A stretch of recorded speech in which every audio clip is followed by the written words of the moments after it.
আপনার যদি বেবি থাকে তাহলে হয়তোবা আপনি একটা জিনিস ভাবতেছেন, সেটা হলো যে আপনার বেবির জন্য কি আসলে সুন্দরবনের মধু খাওয়ানো ঠিক হবে কিনা? দেখেন, এ জায়গায় একটা জিনিস বোঝার আছে, সেটা হলো যে আপনার বেবির বয়স যদি ১ বছরের উপরে হয়, তাহলে আপনি সুন্দরবনের মধু তাদের নিশ্চিন্তে খাওয়াতে পারেন। কিন্তু বেবির বয়স যদি ১ বছরের নিচে হয়, তাহলে আসলে তাদেরকে না খাওয়ানোটাই বেটার। তবে ১ বছরের উপরে হলে আপনি তাদেরকে নিয়মিত সকালবেলা আপনি ১ চামচ করে মধু তাদেরকে খাওয়া দিতে পারেন। এক্ষেত্রে আপনার বেবির মেধা বিকাশ হবে এবং তাদের শারীরিক গঠন এবং অবকাঠামো সবকিছুতেই আস্তে, আস্তে ডেভেলপ হবে। তো যদি আপনার বেবির বয়স ১ বছরের উপরে হয়, তাহলে নিশ্চিন্তে তাদের খাবারের রুটিনে সুন্দরবনের মধুটি রেখে আজ থেকে খাওয়ানো শুরু করুন। তো কোন জায়গা থেকে নিবেন?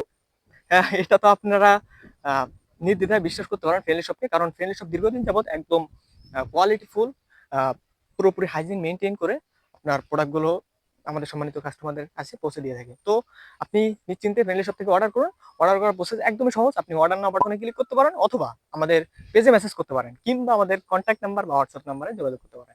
কনট্যাক্ট নাম্বার এবং WhatsApp নাম্বার আমি বলে দিচ্ছি আপনাদেরকে। সেটা হলো যে 01604012666 এই নাম্বারে। তো ভালো থাকুন, সুস্থ থাকুন, ফ্রেন্ডলি শপের সাথে থাকুন। আসসালামু আলাইকুম ওয়া রাহমাতুল্লাহি ওয়া বারাকাতুহু।